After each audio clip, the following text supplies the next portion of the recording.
It's 24 degrees here in Abuja, the Federal Capital Territory. Good morning and welcome to Sunrise Daily. I'm Maokbe Ogunyusuf. And I'm Ayo. Makinde, good morning and welcome to Lagos. Hey, it's 27 degrees here in Lagos, and don't forget, today is June 16. How many days after now, Maokbe? Indeed, Ayo. How many days after the massacre, what some have termed the massacre that happened in Benue State, particularly in Yelwata community, which is situated in Guma local government area.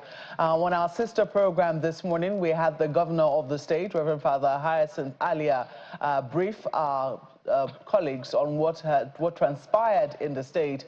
But there's still plenty of, will I say, comments. A lot have come primarily from the president. The governor himself spoke yesterday, as well as reactions from very concerned citizens. The president has spoken, reiterating his directive to the security chiefs to implement his earlier directive to bring lasting peace and security to Benue State. The president also charged the governor of the state with convening reconciliation meetings and dialogue among the warring parties. Now, this is the president's statement, among the warring parties to end the incessant bloodshed and bring lasting peace and harmonious coexistence between farmers, herders, and community. He also says that this is the time for the governor to act as a statesman and immediately lead the process of dialogue and reconciliation that will bring peace to Benue. He says our people must live in peace, and it is possible when leaders across the divides work together in harmony and differences are identified and addressed with fairness, openness, and justice. That is a statement signed by the president's special advisor, Mr. Bayo Ononuga, as being from the president himself. But the visuals of what you're seeing yesterday are the immediate reactions of the people of Benue who convened at the major roundabout in Makurdi yesterday to protest the incessant killings. But right now, it is difficult to say just how many people were killed, because on the one hand, we have figures saying about 200. As a matter of fact, just yesterday, the Pope Francis, not Pope Francis now, but the new Pope was quoted as saying that this is over 200 people were said to have died in that community of Yelwata. But yesterday, we also had the governor giving a statement now saying that just about 59 people, I mean, it is way lower than that figure. So it is unclear just what the real figure is, as you know, it's possible that they are still working on it, but so far, the official figures, as announced by the governor, who says he's working with security agencies and the families of those affected, say 59. But we're going to be delving into that issue today. This is the primary issue that we have in focus for you. This was what the governor said yesterday.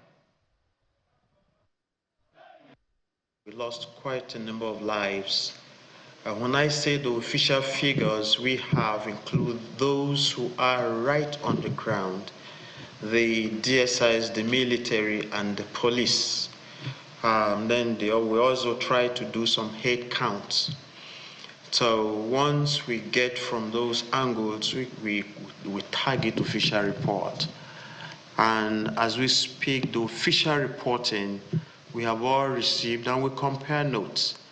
We had some meeting all through the night yesterday, and then this morning with a physical meeting as well. And the official figures, all security heads, it was 59 with the head count, with enlistment of the affected families and individuals. And now that the report is in, we'll move very quickly to set up a 5-man panel to produce a white paper that would take up the recommendations in the report. So the report, and particularly the 5-man panel that would produce the white paper, would enable us now to know who the culprits are, to know who the sponsors are, to identify the victims and to see where justice would be applied. Well, that is the governor of the state, Reverend Father Hyacinth Alia, briefing journalists yesterday on the numbers of people affected and what government intends to do about it. As I did say earlier, he was on our sister program, Morning Brief, giving an update to the situation and also, speaking to a number of things. That video will be upline shortly for those of us who missed that particular video. But that is what we're going to be discussing shortly. And just in case you're wondering, the name of the Pope is Pope Leo XVI, who also made an address yesterday mentioning Yelwata because indigents, people who had gone to seek refuge at a Catholic mission in that particular community, who were internally displaced people, were also affected by that, as a number of people were also shot and killed in that Catholic mission where they were taking refuge. So it did make a part of the Pope's sermon when he addressed the crowd in Rome yesterday. Well, we'll take a short break now. When we come back, we'll be going straight to that particular matter, taking a look at the issues and also on the back of the statements which are pregnant with meaning, which has been given by the president and also the governor of the state. Please stay with us. Welcome back. Yes, we now have our guests who are joining us virtually. We have joining us this morning Professor Patrick Okase, who's of the Department of History and International Studies at the Prince Abubakar Audu University, Ayingba in Kogi State. Prof, thank you so much for joining us this morning on the program. Thank you very much for having me, Maupe. Good morning. Also joining us is Mr. Frank Uto, who is a policy researcher at the University of Central Oklahoma in the United States of America. He's an indigene of Yelwata and also a former principal special assistant to the Benue State Governor, serving from between 2019 to 2023. Mr. Frank Uto, thank you also for joining us this morning. Thank you very much. I appreciate you. Good morning, Nigeria. Well, let me start with you, Mr. Otor, because you are directly affected by the incidences that have now happened in Yelwata. Initially, we heard the number of people affected, the number of casualties, to be in the region of about 200 people. This morning, or as of yesterday, the governor announced about 59 people. Saying that those are the numbers of people that they can confirm, and they include military personnel, a civil defense personnel who also fought to defend Yelwata against the attacks. This is some of the things that we have heard. Some people would say that when the initial crisis or when the initial incident occurred, that there would have been plenty of haze, but that some of it would have settled down now, and perhaps, there will be clarity on precisely what transpired. What have you heard truly transpired in your community on the night of the 14th? Thank you very much. It is deeply regrettable that the number of casualties in Yelwata is grossly underreported. The last count, we know of about 210 persons, and right now we're compiling these names. So it is heart-wrenching when you begin to hear people speak on the graves of those who have been killed in that form by these terrorists. And then you begin to underreport the numbers, the figures. What happened on that day was, and first of all, let me tell you that, sometimes when government officials talk, you talk about intelligence as if it is rocket science. We, the people, the common people, were the source of all this intelligence. And before that happened, we've gotten that intelligence and we passed it around. When these terrorists started gathering in the neighboring villages of Giza, in Ghana local government, and Kadelku, and of course, others were coming from Rukubi. We passed this information a day before it happened. And the night it happened, they came around 10 p.m. Let me tell you one truth. In the course of repelling these miscreants, these terrorists, 2 of them were killed. 1 was arrested. And he made a dying declaration, a confession before he died. He said 1, 2, 3, 4 serving military personnel were part of them. And that is why they executed that monstrous butchery with military precision. They came from 4 different angles on that day. Their center of attraction was the primary school and the Catholic church, which was housing majority of the inhabitants. Many of our people don't sleep in their homes in the night. So they do move to the primary school and to the Catholic church, and like the charge remains is so, where the remains of many hundreds of people who were sleeping in the stores in the market. Many people may be wondering why there are a lot of people in stores. This is because every evening they leave their homes to the store to sleep, because their homes may be a little bit off the road. But the stores are directly facing the federal highway. That is the same highway that these terrorists operated for over 5 hours without engagement. Only the police, the federal highway, engaged them and they ran out of ammunition. So when they came that day, the epicenter of their concentration was the primary school. So a joint team of our boys and the police engaged them there, while 3 different groups went to the market, behind the market, that's the new market, and opposite the market, where they killed majority of what you saw. Up to today, we're still getting other places where there are charred remains. As of yesterday, we discovered a store that had about 37 charred remains. Okay, for a complete 3 hours, there was no intervention. Look at the security. Look at the Air Force base we have in Makodi. The Air Force base is there. They've not been responding to what's been happening. This is a base that is supposed to have drones, that is supposed to have like thermal imaging devices to operate in the night, or night Google vision cameras. But they have not done anything. And yesterday, in the course of the protest, they released some choppers to disperse the protest, to disperse the protesters. So we've been living in a probation state where life has been brutish, has been short, and has been nasty. There's a total absence of government in Yelwata and in Benue. In short, in the entirety of my council ward of New.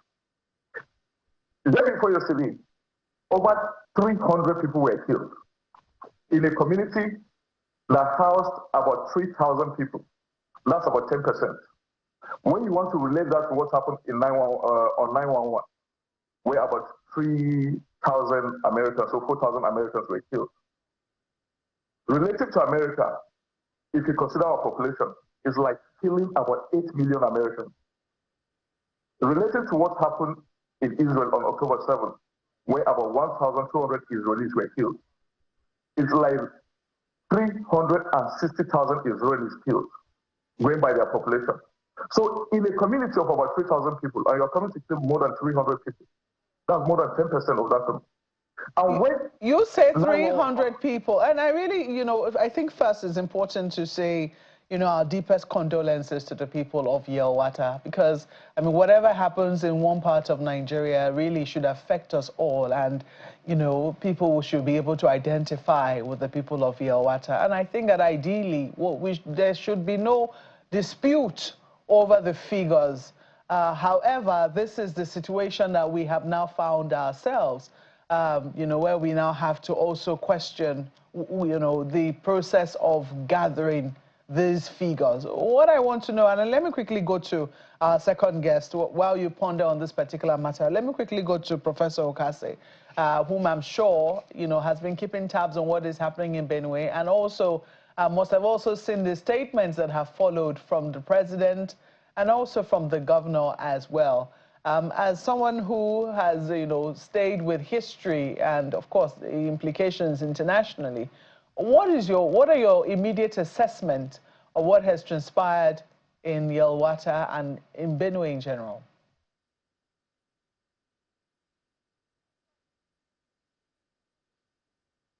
Prof, we can't hear you. Please kindly unmute, please. Thank you, Maupe. Can you hear me now?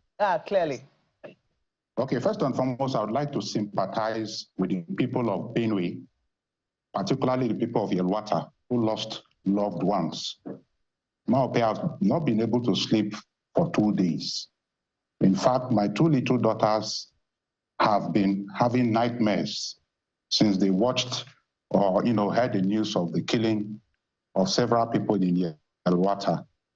When you see the pictures, the gory pictures of little children burnt, maimed, macheted, it becomes really worrisome. And it has been a problem for me since on Saturday when I received this news. Just this morning, I had to have a conversation with my little children to try and counsel them over the events. And so it is unfortunate that in the 21st century, we live in a country where on a daily basis, the headlines is that people have been killed and there is no response from the government. Let me tell you as a historian that even during the Civil War, during the Nigerian Civil War, there was no case or incidents where 200 people were killed in a day. Even in Ukraine and Russia, since the war started between Russia and Ukraine, I don't think they have lost 100 or 200 people in a day. This has been a recurring in Benue State, all that 17 or 2018 thereabout. The Benue State government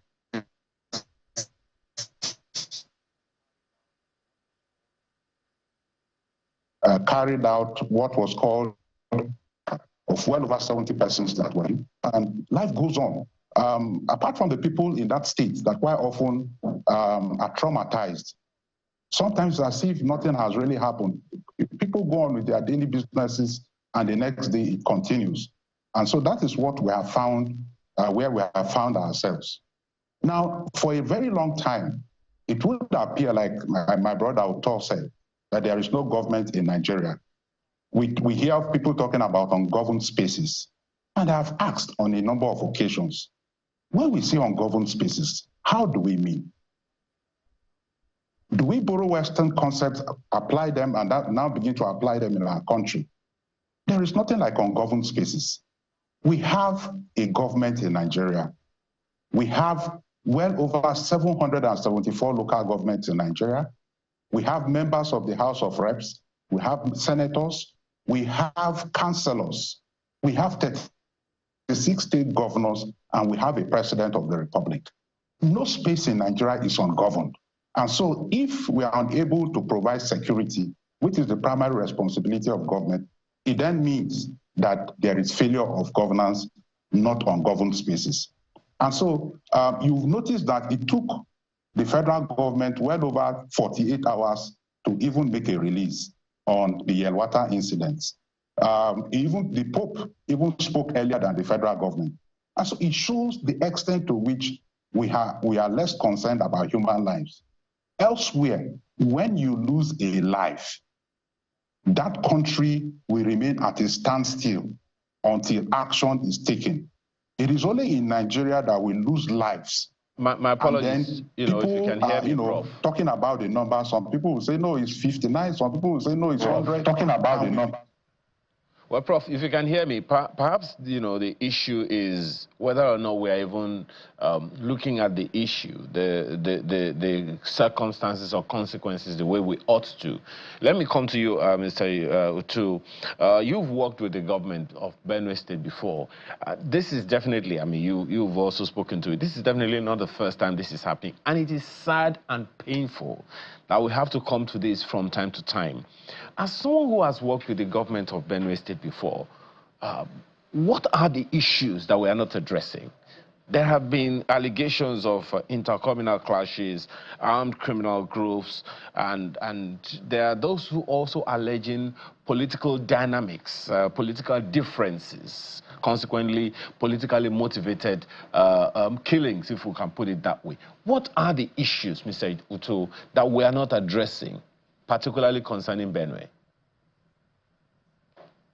Oh, thank you very much, Dad. This is a very simple issue. Political crises are completely different from these acts of terrorism. This issue started as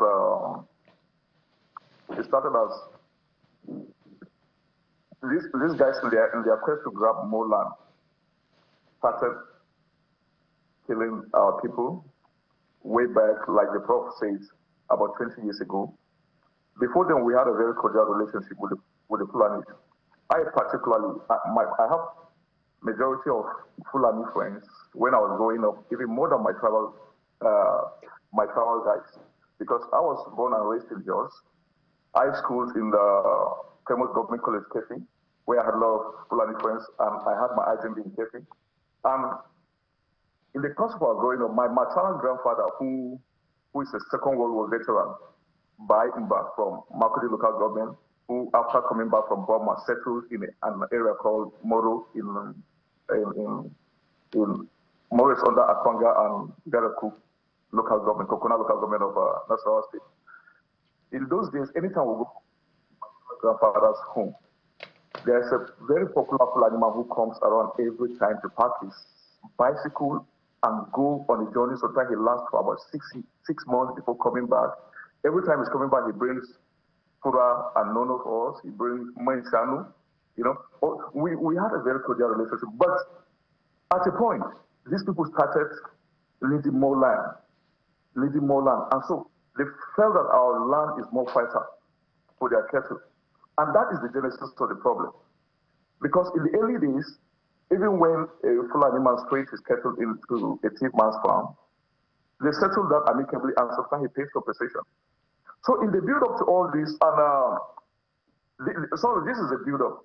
And so sometime in 2015 and 2016, the people of Benue State say, look, for us to maintain a very cordial relationship with these people, many of these guys will come under the excuses of grazing and then perpetrate acts of terrorism. So let's enact for ourselves a law against open grazing. And so it is the totality of the people of Benue State that congregated and then enacted that law. It wasn't even an Otom's law.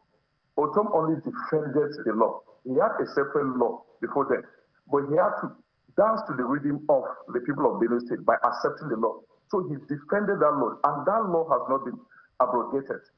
So I wondered why we are still not enforcing that law. So whose responsibility is it, Mr. Otu? Just a second. Whose responsibility is it?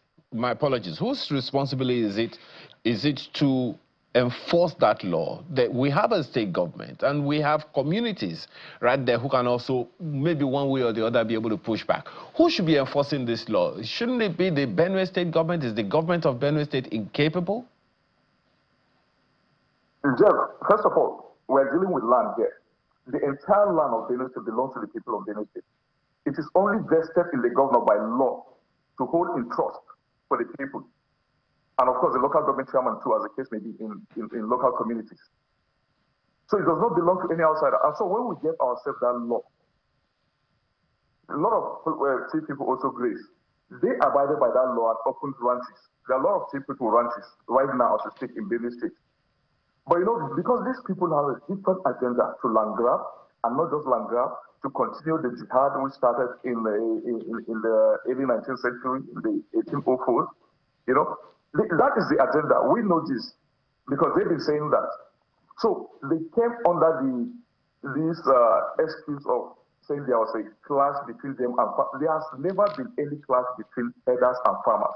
The people who were killed in Yelwata had never engaged in any form of clash with my cousin, Teru Munze, who who was the APC's agent in last election, in Tinubu's election, in Alia's election in Benue, was killed. He has never been involved. He's a very, very amiable young man, with a very beautiful smile, a very peaceful guy who can never hurt a fly. He has never been involved in any clash with the Fulanis. And so, let me tell you another thing. Any Benue man or woman who described that killing, the Fulani killing in Benue State, as farmers' headers class, is either an accomplice, a traitor, or a betrayer. Because there has never been anything. And yesterday, when I saw the statement of the president, I was so disappointed. Because for goodness sake, this is a president who is supposed to unleash the full arm of the law against this insurgent. But here is a president describing that as warring parties. That was what he described them. What war are we fighting? Who are the parties to this war? Where was the center of that war? Yeah. Okay. Let me ask Professor Okasi, because you know it's one of the troubling questions on my mind as well, Prof. This is not the first time, and you would also remember that in that statement that the president put out, he said he's repeating or reiterating an earlier instruction. Perhaps it's a cautious way of saying, let's not, you know, I'm just thinking, let's not just use the sledgehammer yet, Prof. Let's have conversations. Let the government of the day put a stop to this. Even the previous president, when he was visited by Governor Otom at the time, the president told the governor to go settle his problem, whatever the issues are.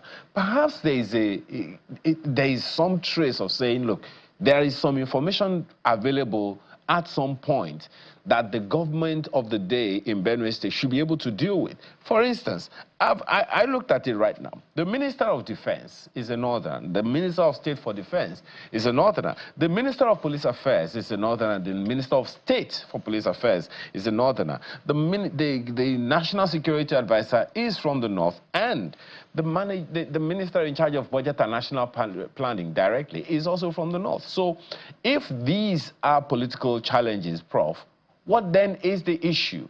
Why is it difficult for all interests to have a sit down and deal with this insurgency once and for all?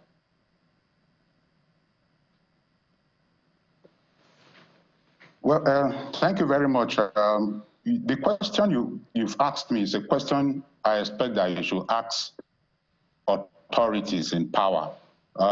This is a question that is difficult for me to navigate, but I'll try to provide some context to it.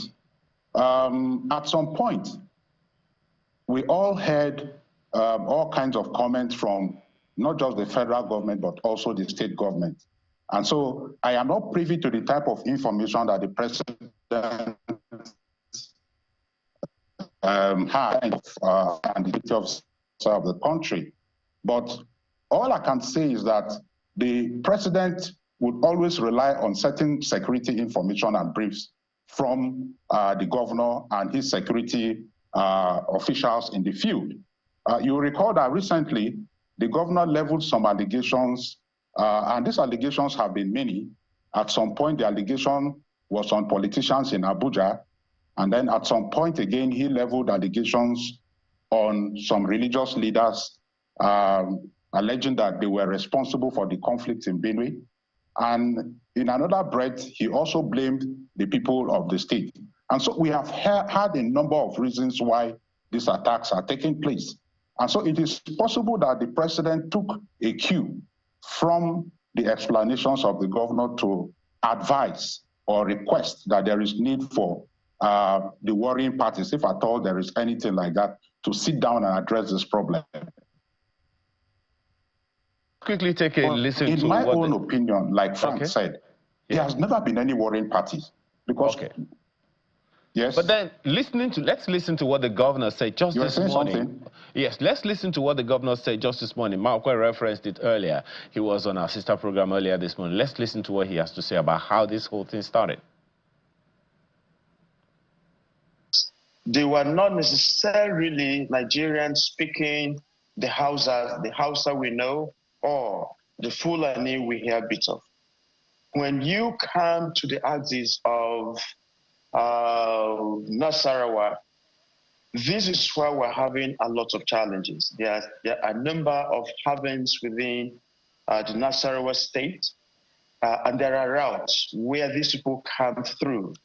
So anytime they are shifted out from Benue, like what you see now is if someone describes it as a reprisal, we wouldn't say no to that. Because I spoke with the governor of Nasarawa trying to see how we can synergize, and if he has any new facts that we don't have here, we can apply them. And what he told us was he got some intel that the terrorists were coming through his state into Benue. And when I told him that, no, the havoc was already caused here at Yelwata in Benue, then he said probably they came, made a touchdown in Yelwata and were going back because he said that one woman was also macheted in Nasarawa state. And then they found their ways out again. So what we have is strangely the fact that the headers had a crisis, the armed headers hijacked it, and then now the bandits and the terrorists have come in completely.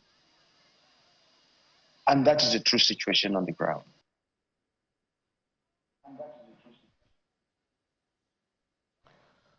So we just heard, excuse me, from the governor giving an update as to the cause of this crisis. Clearly, he says external influences are involved, and it looks like they're taking advantage of certain divisions that could be present.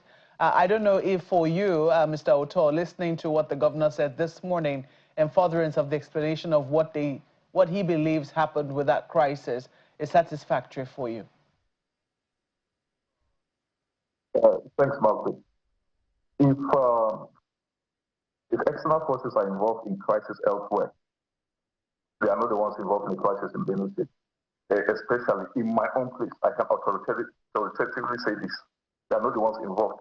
We know many of the guys that were recruited from Giza, from Tiana, from Ajaragu, from Kadoko to be involved in this fight. Yes, the Fulanis are spread across the Sahel, across 10 countries of West Africa, across 10 states in Nigeria. Yes, in the course of this fight, they may have recruited 1 or 2 mercenaries from some of these places. But this whole carnage is organized by the local Fulanis. The whole of this carnage is organized by these people are not from Jupiter. We know these people. Look, about a month ago, they killed one of my late dad's friends, Ulam, in Yelwata there, with his 2 children, and butchered his wife. His wife was taken to, I have not asked if she has survived, was taken to the Benue State University Hospital. When they came, those guys were recruited in Ajaragu, and they were given 30,000 naira for a kill. And so that is why when these guys go, they massacre as much as they can, because there's a fee attached to each killing. That is how we've become so expendables. That is how cheap life is in Nigeria, in Benue. These guys are local Fulanis. They may have 1 or 2 or 3 foreign mercenaries. Yes, they've been doing that over the course of the years. But the whole thing is orchestrated, organized, and executed by local Fulanis. And of course, well, what I want to know is, Mr. Oto, because you seem to dispute what it is that the governor is saying now, but this has to come to an end. You have had also some, in the process of tracing the root causes of the conflict, not the immediate ones, you also seem to point towards history. For you, how do you, as someone who is directly affected, whose people are directly affected by this carnage, how do you think it will come to an end? Simple. Firstly, the president, I expected the president to react exactly the way George Bush reacted when 9/11 happened. He didn't. He didn't take the chance to showcase leadership. He was just trying to be politically correct. And many other leaders were just trying to be politically correct. And so we're at the mercy of leaders who have time and again been trying to be politically correct. Now, in order to deal with this matter, we want first and foremost the full execution of the open grazing prohibition law of Benue State. That is a law that is validly passed by the Benue State House of Assembly as settled by the governor. It has been tested by this law. That's taken. What else? That's number one. Then number two, we want a complete deployment of our local soldiers who are spread all around the country, back to base, to their home ground, because the soldiers we have here have not been assisting our people. Rather, they were deployed to our areas to help in disarming our boys. So, like the soldiers in Yelwata did not react when this thing happened. It was the police and the federal highway guys who engaged these terrorists. There was a time in 2022 rather. Mr. Otto, I wish we had time. I still have to take the point of Professor. So I don't know if there's one more thing you want to add to that. So those two are... Okay, yeah. The last thing I want to add to that is we should adopt the approach used by Governor Suswam during his reign. During his reign, Governor Suswam was able to empower our youth and the youth of all these flashpoints with repellent devices. And of course, in those days, these people do not come close. We are a nation of warriors. But in subsequent administration, our youth have been disarmed. And so these guys get also cheaply. These guys can't face our youth when it comes to real combat. And so we really want that Suswam approach to be adopted, because during his time, these things weren't happening. Because we're safeguarding our villages, we're safeguarding our communities. Okay, your point is taken on board, Professor Patrick Ukase. Let me come to you very quickly as to what you think needs to be done, to help put an end to this crisis. I have about 2 or 3 points to make. One, the full implementation of the open grazing law. Secondly, the state government recently, about 6-7 months ago, launched its own security outfit, which is called Anyamyo. That security outfit should be fully activated to carry out its functions of protecting citizens in the state. The federal government needs to also be very, very decisive in handling this issue through the military and the police. I also want to make the point about state police. That conversation on state police, which at some point became very, very rife, has suddenly gone into the cooler. I would expect that at this point, that process should be activated so that people in state police can come on stream and people can be able, within their respective spaces, to defend themselves. Finally, the governor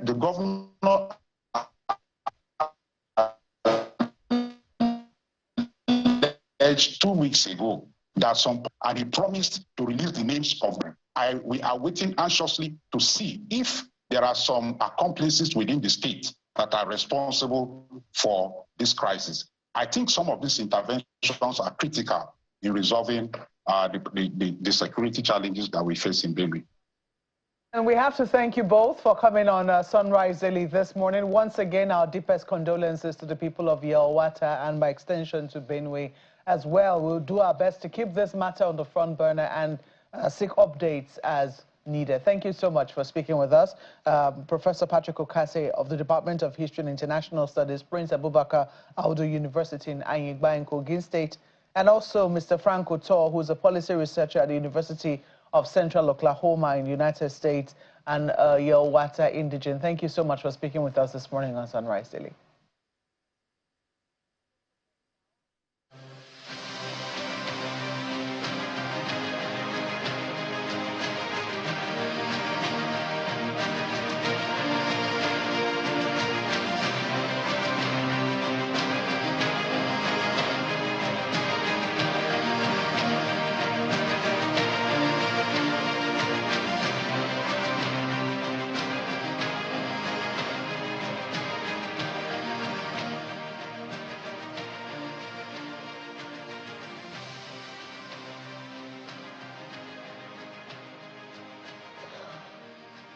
Well, indeed, a statement on the Benue issue was signed by Mr. Bayo Onanuga, who is a special advisor to the President, Information and Strategy. But one of the people who might have been speaking to us on this particular matter, Mr. Aliyu Audu, resigned just last week on the 8th of June this year. And there have been questions as to why, because he advocated very strongly for the election of President Bola Tinubu. So is there something wrong? Well, he's right here in the studio to speak with us. Is the former SSH to the President on Public Affairs and also the convener, APC Rebirth Movement. Are you still the convener of that particular movement, APC Rebirth Movement? Inshallah, I still am. It's good to see you this morning. It's good to be here. What exactly has caused this resignation?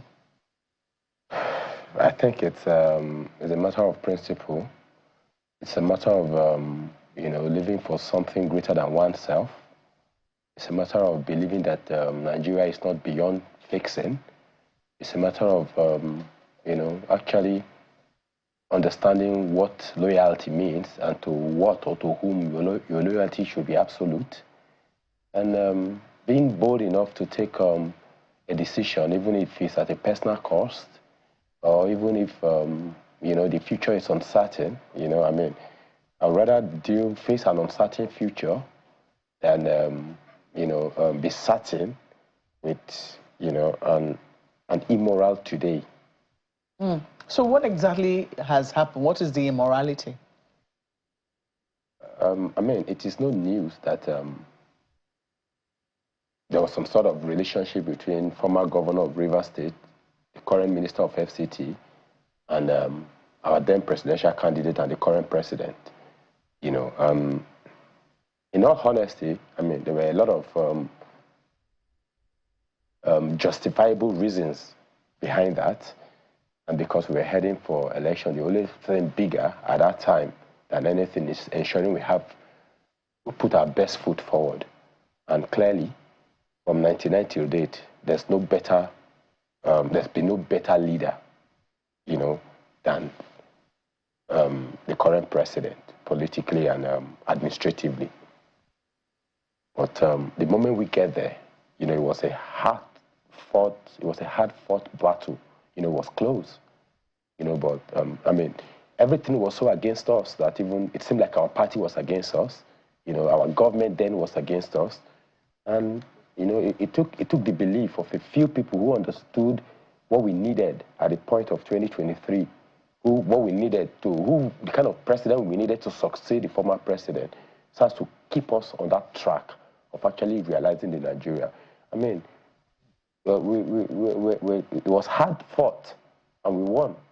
God blessed us with that victory. The one thing that we needed to do was to be grateful to God, and be sportsmanly in administering the country, meaning we had to unite the country and lead the country as a people to victory. When you get to a stage where our leading figure, role model, our leading poster child for progressive democracy prioritizes vengeance over collective progress. Who's your leading poster child now? It's the president. Okay. He's a progressive. Up until now, I have always seen him as a progressive. When I start questioning that, then I needed to ask myself if I'm where I really should be. And the answers kept coming, in the negative, until it got to a point where I could hold it no more. And I sought God's face, and he gave me approval, and I moved. So you say that he started to prioritize vengeance over collective progress. Yes. In what way? We've all been here for the sake of those who haven't been following politics from the 90s. We've all been here.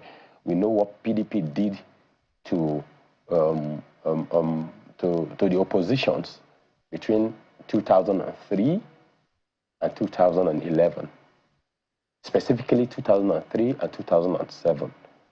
We know what PDP, we know what former President Obasanjo Olusegun did as the president, how he muzzled his way into taking the entire Southwest, except for Lagos, who was manned by this man at the time. you know, and it didn't just stop there. It went on. But he survived it. Not because he was so good or he was too good. He is good, no doubt. So, interestingly, let me quickly interrupt you because you resigned on the 8th of June. The president, interestingly, gave a speech to the National Assembly on the 12th of June on this particular matter. You know, he also referred to the criticism that has now been leveled against him that we're heading to a one-party state, and it would seem that, you know, it's like the APC is trying to destroy the opposition. And he had a very strong response in his address to the National Assembly to the opposition that, you know, he certainly doesn't want Nigeria to be a one-party state, that they should stand and fight, but he's not in his place to arrange their house for them, and he's actually very happy that their house is in disarray. That's the fear. That's the real fear. So for you, when you listen to that speech, that confirmed the reason why you resigned? It confirmed it on one hand, you know, and on the other hand, it strengthened my resolve, you know, to not work for him in 2027.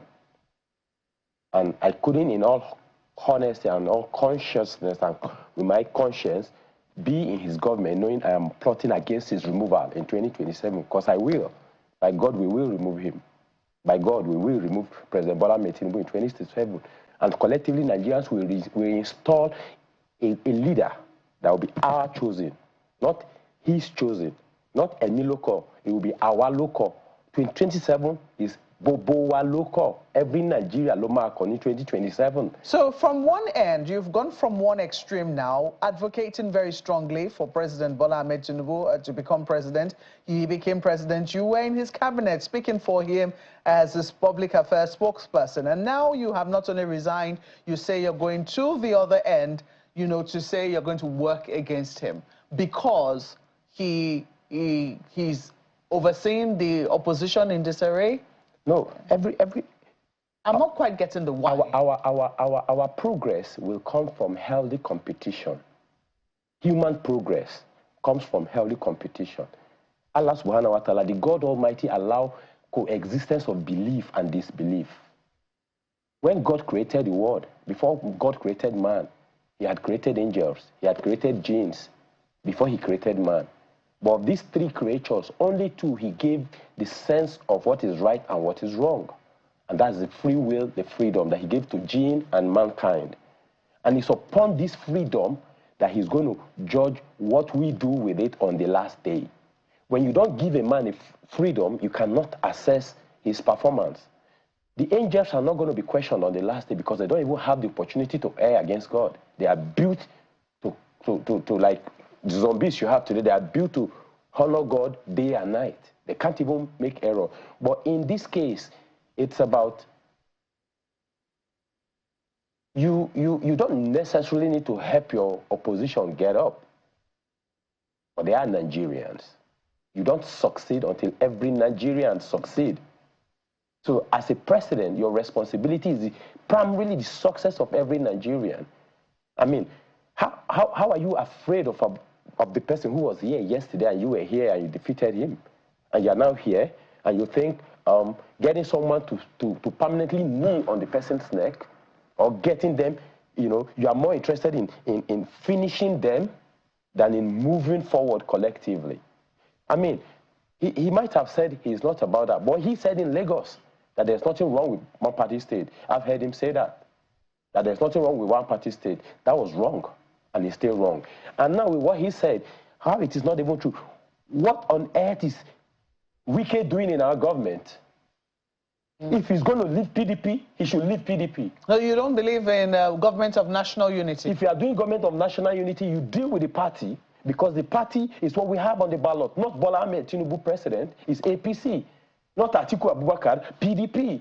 Not Peter Obi, but Labour Party. So if you're going to do government of national unity, we have to respect institutions. Okay, so now you say you're going to the opposition. I'm not going to the, I don't mean the opposition. This opposition, there are no oppositions. We have a new breed of opposition coming, young, bright Nigerians who are patriotic, who know what life is, who know that living does not mean you should acquire the world. Living means just experience being in the world. That is your journey, that is your story, not the wealth you have, not the stolen money account. That is why many of them can't live a happy life even at 80-something. They are still chasing what isn't lost. They are not going to steal our yesterday, steal our today, and steal our dreams. They won't do that. All right, Mr. Aliyu Audu, we certainly will be keeping tabs with you because you have said very clearly you're still going to be very within the political space, but you'll be working against President Bola Ahmed Tinubu and seeking his removal in 2027. But you have heard it, the reason why Mr. Aliyu Audu, former SSA to the President, Public Affairs, and also convener of APC Rebirth Movement, left the... Not just, he's not left the APC. No, APC. But why he's left the government of President Bola Ahmed Tinubu. Thank you so much for sharing your thoughts. Thank you for having me, as always. More pay. Well, that's where we leave today's program. But, you know, we haven't left it. So we expect that you will also give us your feedback. What exactly do you make of what has happened in Benue, the responses you've heard, and also Mr. Aliyu's stance? Thank you so much for watching. I'm Maokwe Ogunyusuf. The coming days are going to be very exciting. Our sympathies to the people in Yelwata in Benue State. I'm Makinde. Enjoy the rest of your day.